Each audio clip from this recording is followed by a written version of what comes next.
മുസ്ലിം ലീഗിലെ കുറെ ആൾക്കാർ എന്താ ഇത് കൊന്നിട്ടില്ലേ? കന്യാസ്ത്രീകൾ ഇങ്ങനെയൊക്കെ എന്തൊക്കെയോ ചെയ്തിട്ടില്ലേ? ഇപ്പോൾ ഫ്രാൻസിസ് മാർപ്പാപ്പ മരണപ്പെട്ട സമയത്ത് എന്തായിരുന്നു കാസയുടെ നിലപാട്? സോഷ്യൽ മീഡിയയിലൊക്കെ നിരന്തരമായിട്ടുള്ള ഒരു കുപ്രചരണങ്ങളായിരുന്നു ശരിക്കും പറഞ്ഞാൽ ഫ്രാൻസിസ് മാർപ്പാപ്പനെതിരെ നടത്തിയത്.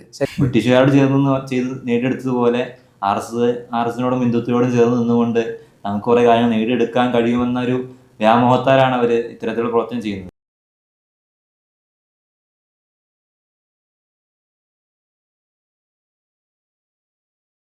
കഴിഞ്ഞ ദിവസം കേരളത്തിലെ സംഘപരിവാറിൻ്റെ അപ്പോസ്തലൻ എന്നറിയപ്പെടുന്ന ഒരാളെ ഒരു ഫേസ്ബുക്ക് പോസ്റ്റ് ശ്രദ്ധയിൽപ്പെട്ടു. അപ്പോൾ അതിൽ അയാൾ പറയുന്നുള്ളത്, ഈ മതപ്രചരണം നടത്താനുള്ള ലൈസൻസ് അത് മതപരിവർത്തനം നടത്താനുള്ള ലൈസൻസായി കാണരുത് എന്നാണ്. അപ്പോൾ കുറേ ഡയലോഗ് അയാളെ പോസ്റ്റിൽ ഇങ്ങനെ ഉടനീളം കുറേ ഡയലോഗ് ഉണ്ട്. ഞാൻ ഇങ്ങനെ താഴേക്ക് സ്ക്രോൾ ചെയ്തപ്പോൾ പെട്ടെന്ന് വേറൊരു പോസ്റ്റ് ശ്രദ്ധയിൽപ്പെടാണ്. അതായത് വേറെ ആരോട്ടൊരു പോസ്റ്റ് ഇയാൾ ഷെയർ ചെയ്തിരിക്കുകയാണ്. വരുന്ന 2025 ഡിസംബറിനുള്ളിൽ എന്ത് ചെയ്യും, 100-ലേറെ ആൾക്കാർ എന്ത് ചെയ്യും, ഞങ്ങൾ ഹിന്ദു ധർമ്മത്തിലേക്ക് എത്തിക്കുമെന്നാണ് ഇയാൾ പറയുന്നുള്ളത്. അതായത് ഗർവാപസി അതൊക്കെ യോഗി ആദിത്യനാഥൊക്കെ ഉത്തർപ്രദേശിലൊക്കെ നിരന്തരം പറഞ്ഞുകൊണ്ടിരിക്കുന്നതാണ് ഈ ഗർവാപസി എന്നുള്ളത്. അതായത് ഹിന്ദു മതത്തിലേക്ക് ആർക്കും കടന്നു വരാം, ഹിന്ദു മതത്തിലേക്ക് മതപരിവർത്തനം നടത്താം, പ്രശ്നമല്ല. പക്ഷേ ഇപ്പോൾ ഹിന്ദു മതത്തിൽ നിന്ന് ഒരാൾ എന്ത് ചെയ്യരുതേ, മറ്റു മതങ്ങളിലേക്ക് എന്ത് ചെയ്യരുതേ, ചേക്കേറാൻ പാടില്ല എന്നുള്ളതാണ്. അതായത് മതസ്വാതന്ത്ര്യം എന്നുള്ളത് പൂർണ്ണമായിട്ട് നിഷേധിച്ചിട്ടുള്ളൊരു സാധനമാണ്. അപ്പോൾ ഇയാളെ ആദ്യത്തെ ഈ പോസ്റ്റ് വരാനുള്ള റീസൺ എന്ന് പറഞ്ഞാൽ 2 ദിവസം മുമ്പ് ഛത്തീസ്ഗഡിൽ 2 കന്യാസ്ത്രീകളെ ജയിലിലടക്കുകയുണ്ടായി. അതായത് മതപരിവർത്തനം ചെയ്തു എന്നുള്ളൊരു പേരിലായിരുന്നു. അപ്പോൾ ട്രെയിനിലൂടെ ഇങ്ങനെ പോകുന്ന സമയത്ത് ബജ്രംഗ് ദൾ പ്രവർത്തകർ വരികയും ഇവരോട് ഇങ്ങനെ ചോദിക്കുന്നുണ്ട്. ബജ്രംഗ് ദൾ പ്രവർത്തകർ തടഞ്ഞു വെക്കാണ്. അപ്പോൾ കൂടെ ഉണ്ടായ പെൺകുട്ടികൾ പറയുന്നുണ്ട്, ഞങ്ങൾ നേരത്തെ ക്രിസ്ത്യാനികളാണ്, ഞങ്ങളിപ്പോൾ അടുത്ത് മതപരിവർത്തനം ചെയ്തൊന്നല്ല, ക്രിസ്ത്യാനികളാണ്, നേരത്തെ ക്രിസ്ത്യാനികളാണെന്ന് പറഞ്ഞിട്ടും ഒരു വിടുന്നില്ല, ജയിലിലെടുക്കുകയാണ്. ഇപ്പോഴും എന്ത് ചെയ്തില്ല, ജയിൽ മോചിതരായിട്ടില്ല എന്നുള്ളതാണ് യാഥാർത്ഥ്യം. അപ്പോൾ ഇത്രയേ ഉള്ളൂ, ചുരുക്കത്തിൽ പറഞ്ഞാൽ ഇത്രയേ ഉള്ളൂ. ഞങ്ങൾ നടത്തിയാൽ എന്താണ് ആഹാ, നിങ്ങൾ നടത്തുകയാണെങ്കിൽ ഓഹോ. അപ്പോൾ അങ്ങനെ ഒരു രീതിയിലേക്ക് എന്തായിട്ടുണ്ട്, ഈ ഒരു മാറിയിട്ടുണ്ട്. ഇപ്പോൾ നിങ്ങൾ മതപരിവർത്തനം, നിങ്ങൾ മതപ്രചരണം മാത്രം നടത്താൻ പാടുള്ളൂ, ഒരാളെന്ത് ചെയ്യാൻ പാടില്ല, മറ്റൊരു മതത്തിലേക്കോ മറ്റൊന്നും ചേക്കാറാൻ പാടില്ല. പക്ഷെ നമ്മൾ മതത്തിലേക്ക് എല്ലാവരും കടന്നു വരണം എന്നുള്ള രൂപത്തിലാണ് ഈ പ്രതികരണം ഉണ്ടായത്. ശരിക്കും ഈ മതപരിവർത്തനെ കുറിച്ച് പറയുമ്പോൾ, അതായത് മതപരിവർത്തനം ഒരു പ്രലോഭനങ്ങളോ അല്ലെങ്കിൽ ഭീഷണിപ്പെടുത്തൊന്നുമില്ലാതെ എനിക്ക് വേറൊരാളോട് വേണമെങ്കിൽ പറയാം, നിങ്ങൾ നമ്മുടെ മതത്തിലേക്ക് വരുന്നോ എന്ന് ചോദിക്കാനുള്ള അവകാശം നമ്മുടെ ഭരണഘടന നൽകുന്നുണ്ട്. അപ്പോൾ അതൊക്കെ മറച്ചു വെച്ചുകൊണ്ടാണ് ഈ 2 കന്യാസ്ത്രീകൾക്കെതിരെ ബജ്രംഗ് ദൾ പ്രവർത്തകർ ഇത്തരത്തിലുള്ള ക്രൂരമായിട്ടുള്ള നിലപാട് സ്വീകരിച്ചത്. ശരിക്കും പറഞ്ഞാൽ ഈ RSSൻ്റെ ഒരു സ്ഥാപിതം ആകുന്ന വർഷം 1925. അപ്പോൾ അന്ന് മുതൽ തന്നെ, അല്ലെങ്കിൽ അതിൻ്റെ തൊട്ട് മുമ്പ് അതിൻ്റെ പ്രചരണങ്ങളും അതുപോലെ തന്നെ പ്രവർത്തനങ്ങളൊക്കെ നടക്കുമ്പോൾ തന്നെ അവരുടെ സ്ഥാപിത ലക്ഷ്യം എന്ന് പറയുന്നത് ഹിന്ദുത്വ രാഷ്ട്രം നിർമ്മിക്കുക എന്നുള്ളതാണ്. അപ്പം അതിൻ്റെ ഒരു പ്രവർത്തനങ്ങളിലേക്കുള്ള ഓരോ ഘട്ടങ്ങളാണ് നമ്മൾ നിരന്തരമായിട്ട് ഇന്ത്യയിൽ കണ്ടുകൊണ്ടിരിക്കുന്നത്. ഇപ്പം ഈ കന്യാസ്ത്രീകളെ അറസ്റ്റ് ചെയ്യുന്നു, അതിനു മുമ്പ് മണിപ്പൂരിൽ ഒരുപാട് പ്രശ്നങ്ങൾ നടന്നു. മണിപ്പൂരൊക്കെ നോക്കൂ, കത്തിക്കൊണ്ടിരിക്കുന്ന സമയത്ത് പോലും അവിടെ ക്രിസ്ത്യൻ സമൂഹങ്ങളായിട്ടുള്ള കുക്കികളും മെയ്തികളും തമ്മിൽ കലാപം നടന്നുകൊണ്ടിരിക്കുകയാണ്. പക്ഷെ പ്രധാനമന്ത്രി അവിടേക്ക് പോകാനോ ഒരു സമാധാന വാക്കുകൾ പറയാനൊന്നും പ്രധാനമന്ത്രിക്ക് കഴിഞ്ഞില്ല. അതുപോലെ തന്നെ ചർച്ചുകൾ ആക്രമിക്കപ്പെടുന്നു. ഇങ്ങനെ നിരന്തരമായിട്ടുള്ള പ്രശ്നങ്ങൾ മതന്യൂനപക്ഷങ്ങൾക്കെതിരെ, ക്രിസ്ത്യൻസിനെതിരെ, മുസ്ലിങ്ങൾക്കെതിരെ നടന്നുകൊണ്ടിരിക്കുന്നുണ്ട്. അപ്പോൾ ഇതിൻ്റെയൊക്കെ ഒരു ലക്ഷ്യം എന്ന് പറയുന്നത് ഇവിടെ ഹിന്ദുത്വ രാഷ്ട്രം സ്ഥാപിക്കാൻ വേണ്ടിയിട്ടുള്ള എല്ലാ പ്രവർത്തനങ്ങളും ഉണ്ടാക്കുക എന്നുള്ളതാണ്. അതായത് ഇപ്പം ഈ കഴിഞ്ഞ അടിയന്തരാവസ്ഥയിൽ 50 വർഷങ്ങൾ ആഘോഷിക്കണ്ടായല്ലോ. അതായത് ഏറ്റവും കൂടുതൽ അതിനെ ആഘോഷിച്ചത് ശരിക്കും പറഞ്ഞാൽ RSSകാരാണ്. അപ്പോൾ ആ അവസരത്തിൽ RSSൻ്റെ ജനറൽ സെക്രട്ടറി ദത്തോത്രേയ ഹൊസബാലെ അദ്ദേഹം പറയുന്നുണ്ട്, ഈ ഭരണഘടനയിൽ നിന്ന് എന്ത് ചെയ്യണം, സെക്യുലറിസം എന്ന പദത്തെ എടുത്തൊഴിവാക്കണം. അതിൻ്റെ റീസണായിട്ട് അവർ പറയുന്നത്, അത് ഇന്ദിരാഗാന്ധിയുടെ ആ ഒരു അടിയന്തരാവസ്ഥ കാലത്ത് ചേർത്ത സാധനമാണ്, അതുകൊണ്ട് തന്നെ അതിന് പുറത്താക്കണം, അതിനെ ഒഴിവാക്കണം എന്നുള്ളതാണ് ശരിക്കും പറയുന്നത്. ശരിക്കും നമ്മൾ ആലോചിച്ച് നോക്കുമ്പോൾ ഈ ഒരു മതേതരത്വം അല്ലെങ്കിൽ സെക്യുലറിസം എന്ന് പറയുന്ന വാക്ക് നമ്മളെ ഇന്ത്യ എന്ന ഒരു മഹാരാജ്യത്തിൻ്റെ ഒരു ഐക്യപ്പെടുത്തുന്നതിലേക്ക്, നമുക്കറിയാം ഇന്ത്യയുടെ വ്യത്യസ്തങ്ങളായിട്ടുള്ള മതങ്ങളും ജാതികളും ഉപജാതികളൊക്കെ നിറഞ്ഞു നിൽക്കുന്ന ഒരു രാഷ്ട്രമാണല്ലോ ഇന്ത്യ എന്ന് പറയുന്നത്. അപ്പോൾ ആ സെക്യുലറിസം എന്ന് പറയുന്ന ആ ഒരു പദം അല്ലെങ്കിൽ ആ ഒരു സത്വം ഇത് എങ്ങനെയാണോ മനുഷ്യരെ ഉൾക്കൊള്ളിക്കുന്നത്, അതിനില്ലായ്മ ചെയ്യുന്ന സംഭവിക്കുന്നത് എന്താ വെച്ചാൽ ഒരു ഏകത്വത്തിലേക്ക്, അല്ലെങ്കിൽ എന്താ പറയുക, RSS ഒക്കെ ലക്ഷ്യം കണ്ടിട്ടുള്ള ഒരു ഹിന്ദുത്വം മാത്രം അല്ലെങ്കിൽ ഹിന്ദുമതം മാത്രം ഇവിടെ സ്ഥാപിക്കുക എന്ന ലക്ഷ്യത്തിലേക്ക് എത്താണ്. അപ്പോൾ അവിടെ തകരുന്നത് എന്താ, ഭരണഘടന സ്വപ്നം കണ്ടിട്ടുള്ള ഒരു ബഹുസ്വരത എന്ന് പറയുന്ന വലിയൊരു സ്വപ്നത്തെ, അല്ലെങ്കിൽ അവരെല്ലാവരെയും ഉൾക്കൊള്ളുക എന്ന് പറയുന്ന ആ ഒരു ആശയത്തിന് ശരിക്കും പറഞ്ഞാൽ ഇത്തരം ഒരു സങ്കുചിത നിലപാടോടുകൂടെ ഇല്ലാതാക്കപ്പെടുന്നത്. എനിക്ക് തോന്നുന്ന വേറൊരു കാര്യം, നിലവിൽ ക്രിസ്ത്യൻ സമൂഹം എന്തോ ചില കാര്യങ്ങളൊക്കെ മനഃപൂർവ്വം മറക്കാൻ ശ്രമിക്കുന്നുണ്ട് എന്നുള്ളതാണ്. അതായത് RSSൻ്റെ സൈദ്ധാന്തികനായ ഗോൾവാൾക്കർ വിചാരധാരയിൽ കൃത്യമായി പറഞ്ഞു വെക്കുന്ന കാര്യമാണ്, ക്രിസ്ത്യാനികൾ തങ്ങളെ രാഷ്ട്രശത്രുക്കളാണെന്നും അവർ രാഷ്ട്രത്തിൽ നിന്ന് ഉന്മൂലനം ചെയ്യണമെന്നും. എന്നാൽ ഈ ഒരു കാര്യമൊക്കെ കണ്ടില്ല എന്ന് അടിച്ചുകൊണ്ടാണ് നിലവിലെ ക്രിസ്ത്യൻ സമൂഹം ആർഎസിനോട് ചേർന്ന് നിന്നുകൊണ്ട് പ്രവർത്തിക്കുന്നത്. അതായത് ബ്രിട്ടീഷുകാരോട് ഓരം പറ്റി നിന്ന് നേടിയെടുത്ത കുറേ കാര്യങ്ങളുണ്ട്. ബ്രിട്ടീഷുകാരോട് ചേർന്ന് ചെയ്ത് നേടിയെടുത്തതുപോലെ ആർഎസിനോടും ഹിന്ദുത്വയോടും ചേർന്ന് നിന്നുകൊണ്ട് നമുക്ക് കുറേ കാര്യങ്ങൾ നേടിയെടുക്കാൻ കഴിയുമെന്നൊരു വ്യാമോഹത്താലാണ് അവർ ഇത്തരത്തിലുള്ള പ്രവർത്തനം ചെയ്യുന്നത്.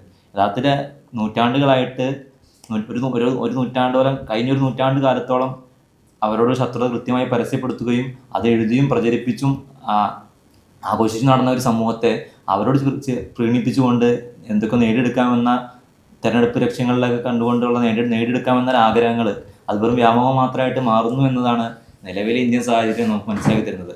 അതിൻ്റെ യാഥാർത്ഥ്യമായ പ്രവർത്തനങ്ങളും ആ ഒരു വ്യാമോഹത്തെ അടിവരയിടുന്ന സംഭവങ്ങളാണ് ഇന്ന് ഇന്ത്യയിൽ നടന്നുകൊണ്ടിരിക്കുന്ന ക്രിസ്ത്യൻ സമൂഹത്തിനെതിരെ നടക്കുന്ന ആക്രമണങ്ങളും അവരോടുള്ള അനീതിയായ കാര്യങ്ങളല്ല.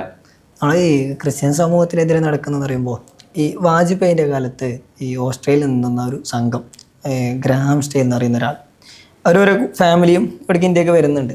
ഒരു ക്രിസ്ത്യൻ ഫാമിലിയാണ്. എന്നാലും ഈ ഇവർ വന്നതിന് ശേഷം ഇവരെന്ത് ചെയ്യുന്നുണ്ട്, ഈ ടീം ഈ സംഘികൾ എന്ത് ചെയ്യുന്നുണ്ട്, പച്ചക്ക് കത്തിക്കുന്നുണ്ട്.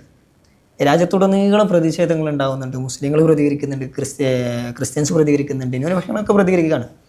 ഒടുവിൽ ഇവർ ഉണ്ടാക്കി വെക്കുന്ന ഒരു നാടകീയത ഉണ്ടെന്ന് പറഞ്ഞാൽ അവസാനം ട്രിവാൻഡ്രത്തെ ഇവരുടെ ഒരു അരമനയിൽ നിന്ന് എന്ത് ചെയ്യാണ്, ബൈബിളിനോടൊപ്പം കുറച്ച് നോട്ട് കെട്ടുകൾ കിട്ടാണ്.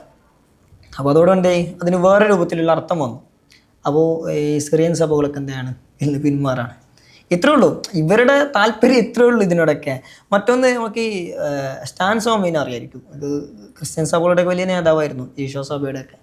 അപ്പോൾ അതിൽ പുരോഹിതനാണ് ഈ സ്റ്റാൻ സ്വാമി എന്ന് പറയുന്നത്. സ്റ്റാൻ സ്വാമീനെ ജയിലിലെടുക്കുന്നുണ്ട്. ജയിലിലെടുക്കി അയാൾക്ക് അവസാനം പാർക്കിൻസൺസ് എന്ന് പറയുന്ന രോഗം ബാധിച്ച് ഇയാൾ കൈയൊക്കെ ഇങ്ങനെ വിറയലുണ്ടാവും, ഫുള്ള് വിറയലായിരിക്കും അയാളെ രോഗം എന്ന് പറഞ്ഞാൽ. അപ്പോൾ അയാളെ ജയിലിൽ അവസാനം ഇയാൾ സ്ട്രോക്ക് വേണ്ടി ചോദിക്കുന്നുണ്ട്. കാരണം ഒരു ഗ്ലാസ് കപ്പ് ചായ പോലും ഇയാൾക്ക് സ്വന്തമായിട്ട് കുടിക്കാൻ പറ്റില്ല. കാരണം കൈ കുറച്ച് താഴേക്ക് വീഴും. സ്ട്രോ ചോദിക്കുകയാണ്. അപ്പോൾ ഇവിടുത്തെ ഭരണകൂടം എന്താകുന്നില്ല, അയാൾക്ക് കൊടുക്കുന്നില്ല. നരകിച്ച് ചാവട്ടെ എന്നുള്ള രൂപത്തിലുള്ളൊരു പ്രതികരണമാണ് ഉണ്ടാകുന്നത്. ഇങ്ങനെ നോക്കിയാൽ ഇങ്ങനെയൊക്കെ സംഭവിക്കും. ഒടുവിൽ എന്ത് ചെയ്യും, ന്യൂഡൽഹിയിൽ ഏതെങ്കിലും ഒരു ക്രിസ്മസ് വരുന്ന സമയത്ത് എന്ത് ചെയ്യും, ഇവിടുത്തെ പ്രധാനമന്ത്രി അവിടെ പോകും, അവിടെ കേക്ക് മുറിക്കും, ആഘോഷിക്കും. അപ്പോൾ വലിയ സംഭവമായി. ഇവർക്ക് ഞങ്ങൾ കൂടെ ഉണ്ട് എന്നുള്ളൊരു ധ്വനി, അത്ര സംഭവം ഉണ്ടാവണം.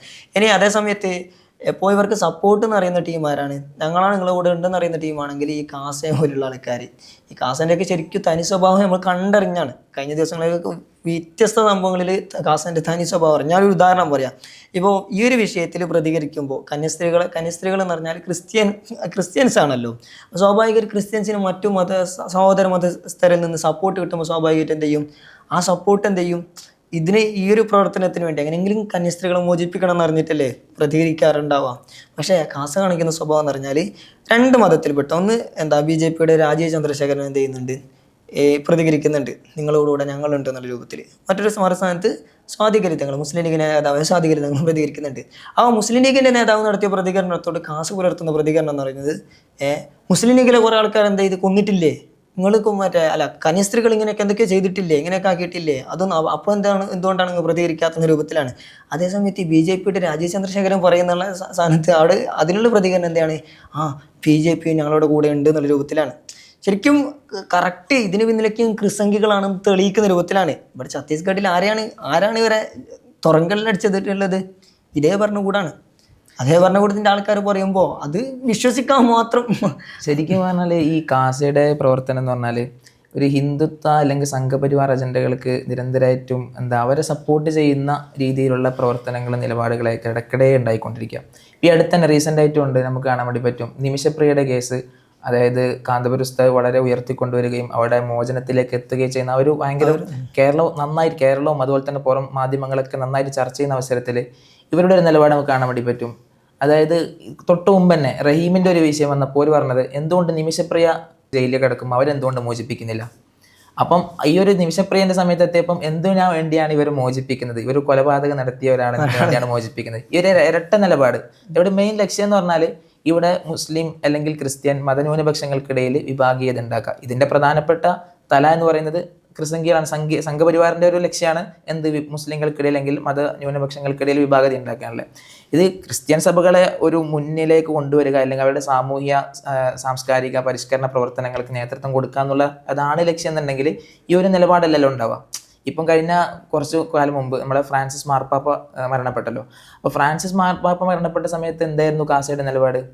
അവർ അതായത് സോഷ്യൽ മീഡിയയിലൊക്കെ നിരന്തരമായിട്ടുള്ള ഒരു കുപ്രചരണങ്ങളായിരുന്നു ശരിക്കും പറഞ്ഞാൽ ഫ്രാൻസിസ് മാർപ്പാപ്പനെതിരെ നടത്തിയത്. ശരിക്കും ഫ്രാൻസിസ് മാർപ്പാപ്പ എന്ന് പറഞ്ഞ ഒരു മാനവിക മൂല്യങ്ങൾ ഉയർത്തിപ്പിടിക്കുന്ന, അതായത് നിലവിലുള്ള ലോകത്ത് നടക്കുന്ന പ്രശ്നങ്ങളെ അഭിമുഖീകരിക്കുകയും അതിന് വേണ്ടി നല്ല രൂപത്തിൽ പ്രവർത്തിക്കുകയും നിലപാട് പറയുകയും ചെയ്യുന്ന ഒരാളാണ്. ഫലസ്തീൻ്റെ വിഷയത്തിൽ അതെ, ഫലസ്തീൻ വിഷയത്തിലൊക്കെ നല്ല രീതിയിൽ, അതായത് ഫലസ്തീൻ ജനതയ്ക്ക് വേണ്ടി അഭിപ്രായം പറയുകയും അതുപോലെ തന്നെ ഇസ്രായേലിന്റെ ആ ഒരു എന്താ പറയുക ഒരു ജനോസൈഡിനെ അവസാനിപ്പിക്കണം എന്നൊക്കെ പറഞ്ഞിട്ടുള്ള ഒരു നിലപാട് സ്വീകരിച്ച ആളാണ് ഫ്രാൻസിസ് മാർപ്പാപ്പ. അപ്പം ഇത്തരം ഒരാളെ അല്ലെങ്കിൽ ഒരു ജനസമൂഹത്തിന് നല്ല രീതിയിൽ ഒരു മുഖം ഉണ്ടാക്കിയെടുത്ത ഒരാളെ നിരന്തരമായിട്ട് തെറ്റി എന്താ പറയുക ഒരു സമൂഹത്തിൽ മോശമായി ചിത്രീകരിക്കാനുള്ള ഒരു ശ്രമമാണ് മരണപ്പെട്ടപ്പോൾ ഉണ്ടായിട്ടുള്ളത്.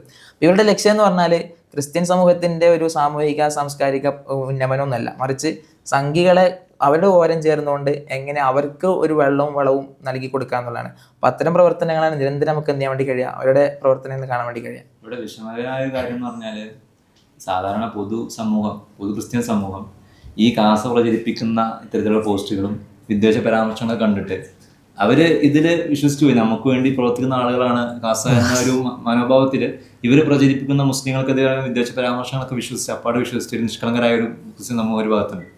അവരുടെ ഉന്നമത്തി ചെയ്യുന്ന കാസയെയാണ് മുന്നിൽ കണ്ടിട്ടുള്ളത്.